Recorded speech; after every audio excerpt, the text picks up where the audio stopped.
So hello, thank you so much for coming, joining us today at MadFest, and thank you to the wonderful MadFest crew for allowing us the stage for a little bit of time. I'm Chloe, I'm Commercial Director at Paradise. We are an independent creative agency, and we talk about ourselves as being the agency for entertaining brands. Today we're going to explore how some of the boldest challenger brands are cutting through the noise using one powerful and one very timeless tool, which is entertainment. And that's something we know very well at Paradise. As a challenger agency ourselves, we've built our reputation by doing things a little bit differently. Not just because it's trendy, not just because it's cool, but simply because we really had to. When you're not the biggest player in the room, as I'm sure some of you will know, you can't rely on your deep pockets or your sheer scale, but you can tap into something deeper, emotion, creativity, culture, and community.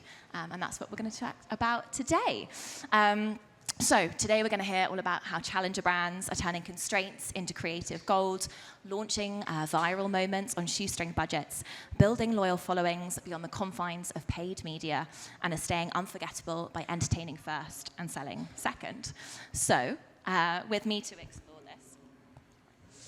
is the wonderful Charlotte Fleming, Senior Marketing Manager at Primetime, the award-winning low-calorie, low-carb and gluten-free beer. You might have seen them made in Chelsea. They've been launched by Made in Chelsea duo Harvey and Sam. And if you live around southwest London, I can assure you you've probably seen Primetime at one of their many 400 pubs, bars, or their polo takeover. And with me as well is Kelly Shaw, Head of Marketing at Perfect Head, which is Europe's largest matcha brand. You might recognize Perfect Head from Dragon's Den and some of your favorite matcha spots, Black Sheep Coffee, Joe and the Juice, and now TikTok Shop. Perfect Head have just been awarded the fastest growing founder-led brand in the UK. So big kudos to you, Kelly, and the team. Right, so some questions, let's get stuck in. Let's start with something I think a lot of people in this room can relate to, the classic tight budget brief. So I'd love, if the two of you, maybe you can start, Kelly. Can you tell me about a time you've had a large impact with a limited budget? Yeah, so thank you so much, Chloe, for inviting me. This is really cool. I've been working in marketing my whole career, so MadFest is like a dream, and I love it. It's also chaos, but we love that too. So this is a question I get asked a lot, and I think it's really at the core of how to succeed at a challenger brand. And one of the real advantages that we have as challengers is that we can out-create the legacy brands, and you've got to do that if you want to win. There's a time recently that I think we did this really well, and I've been umming and ahhing about telling this story, and maybe you'll figure out why when I tell it. But we had a big moment recently at London Coffee Festival. So we're a matcha brand, as you mentioned, Chloe. We're disrupting the coffee industry. So London Coffee Festival is a really big moment in our trade calendar. We go to meet buyers and to meet consumers. We didn't really want to do London Coffee Festival in the same way that every other brand did. We didn't want to pay to play. We didn't want to turn up and exhibit. We wanted to do things a little bit differently. So instead, we turned up, and it's Truman Brewery, which is why I say I'm not sure whether I should tell this story. But we turned up without a ticket, without a stand, and we created London Matcha Festival. So we had a dozen Perfect Head employees, green boiler suits, thousands of cans, and we sampled with a giant flag that said London Matcha Festival. We gave out 2,000 tote bags that said London Matcha Festival, and we were kicked out in about half an hour. So we were kicked out, but what happened by that point is that we'd fully infiltrated London Coffee Festival. Everyone was wearing our tote bags. Every barista WhatsApp group was talking about the brand, and we even got a cease and desist from the festival organisers. But we cut through, and we probably spent £3,000 and not £30,000, and we loved doing it. I mean, I love that example, and I remember seeing it all over my LinkedIn as well. It's super cool. What about you, Charlotte? Yeah, I decided actually to go for something that I guess traditionally seems like a big paid area in TV, and talk about two examples for that. So I started my career at Bumble in Australia. I was part of 3 girls that were launching it there, and we took it from 200,000 organic downloads to 7 million in the 5 years that I was there, which I think speaks for like the growth trajectory itself. We our aim was always to drive app downloads and brand awareness. And I think nothing compares to TV when you think about that. And that's still true today. And we needed to insert ourselves into culture in order to be relevant and show up and shake up against the rest of the competition. And so we chose a cultural moment that aligned with our brand. Valentine's Day naturally kind of lends itself to Bumble, being a dating app. And we created a reason for us to be on TV. And I think a bit of shock factor, a bit of earned entertainment, relevancy were all part of that. So we decided to host a live speed dating event. We had no budget to pay talent, influencers, anyone to kind of masquerade as someone for us. So we wrangled our friends at 4 a.m. for Sunrise TV and got them to sit literally live speed dating for the Australian nation to watch. And you kind of forget that it reaches these people until you get an influx of messages from family saying, like, seen you this morning, didn't realize you were so aggressively dating. And that played a massive part for us. And I think it's then true. I'm at prime time now. I've been there for coming up to 2 years. And the way it actually started, you mentioned it, Chloe, was the two founders.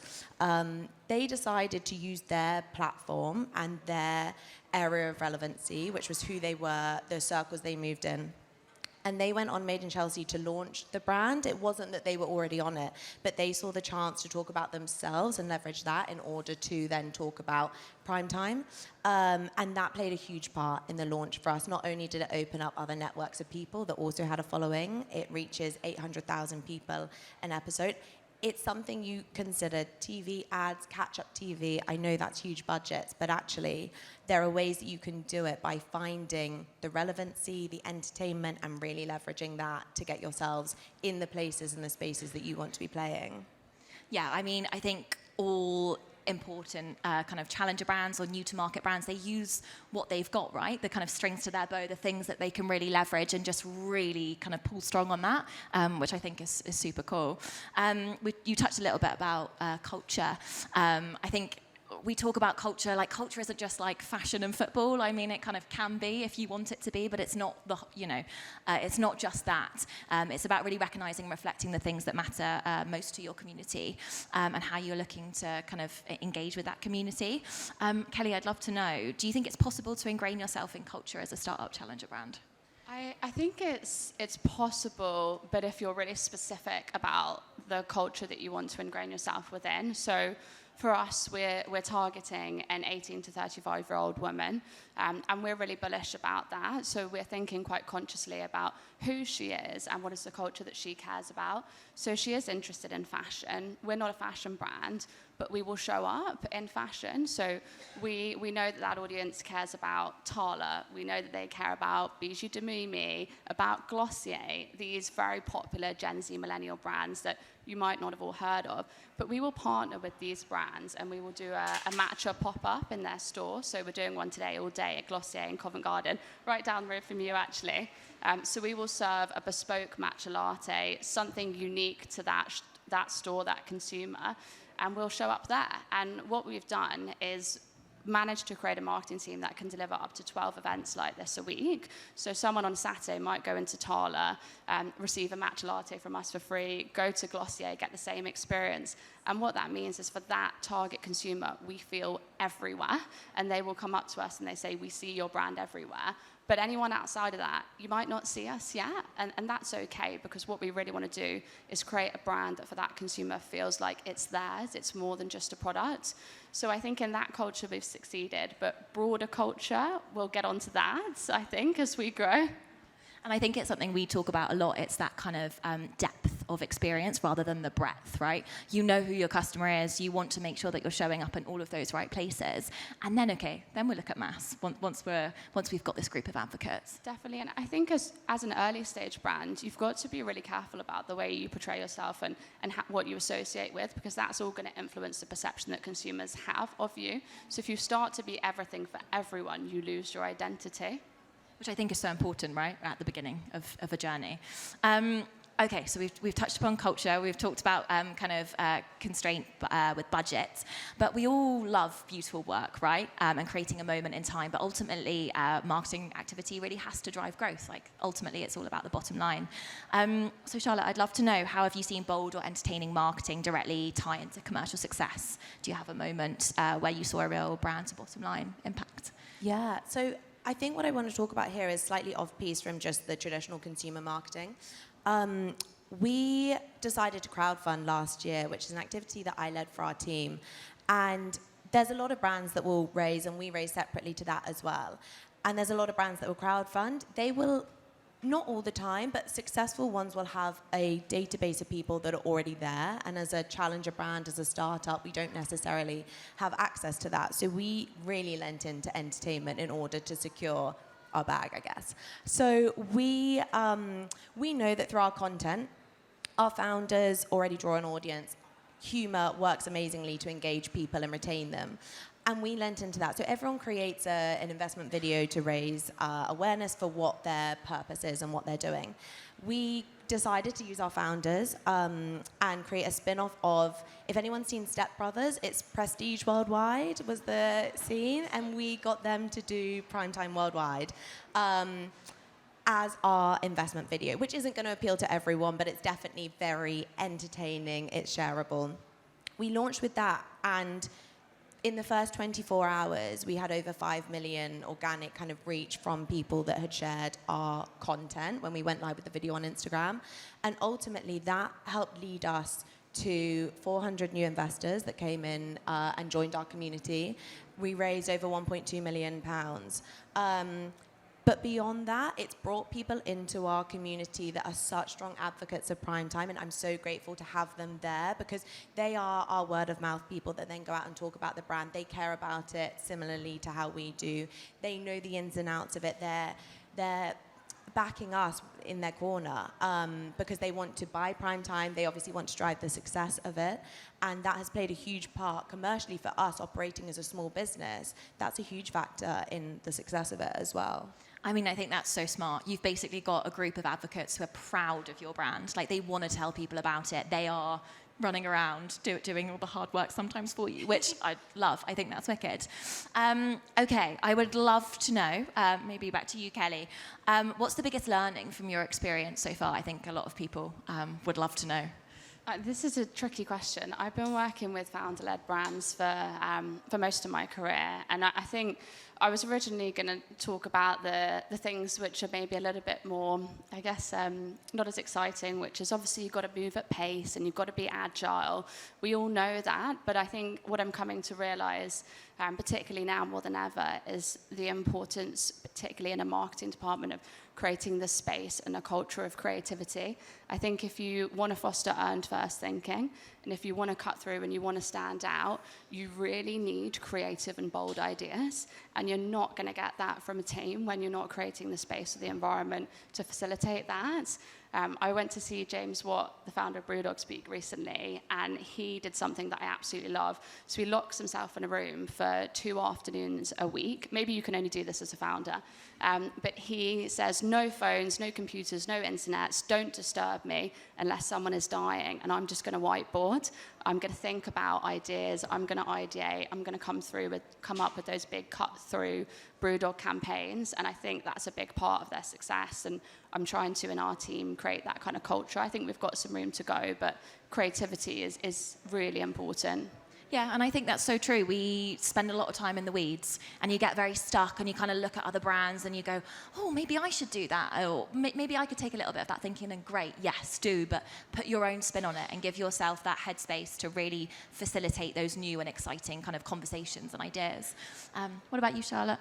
Yeah, I think the thing with marketing is, like, a lot of the time, the ingredients are always the same, and we are just concocting them in a different way. So there are things that already exist that you see that you're pulling from, whether that is in other brands' marketing or historical events or art galleries, whatever it is, immersing yourself in as much culture and as much of what's going on as possible will be the rocket fuel you need to lead you to more creative ideas. I find that LinkedIn is an amazing place. I see Perfect Heads post all the time on what's going on, Pure Sport as well. Like, there's some brands that are very much in your radar, but the more that you can get out there and consume culture and what's happening, I think will be the fuel as well to spark that creativity, because 100% you've got to bounce off people, you've got to create the space to actually breathe and think it through and pull things in. So taking as many influences as possible. Yeah, really nice. Okay, perfect. So we've got a few quick fire questions that I'd love to ask both of you. A few words on each of these would be great because we've got 5 minutes. So let's see if we can get through all 3. So what do you think legacy brands could learn from the challenger way of doing things? How am I going to do this in a few words? It shocks me how bad legacy brands are at social media still. And there's even new things like employee-generated content that I don't even know how they're going to be able to tackle that, but it's huge for us. Nice. I mean, that is literally the reactivity in it. I mean, it's hard to do when you're large. I would say that niche trends influence culture, and that's where they can watch out for those. They can't move at the same speed we do. We could turn around a fruit beer, in the space of 6 months if we needed to jump on something that's trending right now. They can't do it at that speed. Their NPD pipeline is 1 to 2 years minimum, but they can watch what we're doing and see that we aren't diluting our master brand. We still exist. We're just pivoting into different areas, and they can watch that then influence how that's going to impact them in the longer term. Really nice. Okay, so imagine I'm working for a challenger brand in the food and drink space. Where should I prioritize my marketing budget first?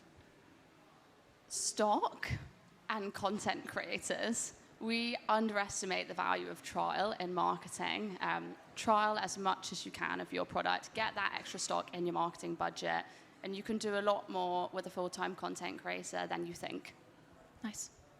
I would find the lowest hanging fruit when it comes to your marketing lever and pull that. So at Bumble, for us, we were all about female empowerment, and actually there was a lot of misogynistic behavior in Australia and on TV, and we would call that out. We'd write open letters to these people to call out the behavior, and it really cemented our values and what people knew us for. It didn't matter that we weren't saying we were a dating app. They wonder why, they care about your brand, you pull them in through emotion. For prime time, we've got an amazing influencer network. We're really lucky to work with people free of charge because of the boys' relationships and us building our own. It's a different lever. We put it on every event and festival that we do, and it has helped create a difference between us and traditional brands. Really nice. Okay, to finish us off, what are you most excited for in the future, Kelly? This is a quick one. Our marketing team's got our social tonight. We're going to Jingo Bingo. Love so it. I'm excited about that. But more seriously, we're building out a fantastic team. We're recruiting. And I am really looking forward to our first marketing meeting with a full team. That's really exciting. I mean, that is the epitome of growth, isn't it? What about you? We're launching 2 products in the next 6 months. Naturally super exciting. One of them, I will say, is our non-alcoholic, which we have been working on for so long. It tastes incredible. And I think we're going to do an amazing campaign to launch that in that space as well. Amazing. Okay, well, we've come to a bit of a close. Thank you both for talking so openly. It's been really, really insightful. The last 20 minutes have been incredibly insightful to, I'm sure, many people in the audience. I love the notion myself that being a challenger brand isn't really about the size and how new you are to market, and it's really about your attitude and if you are prepared to walk a new, lesser trodden path. Thanks again, and thank you to MadFest. I hope you all have a lovely rest of your days.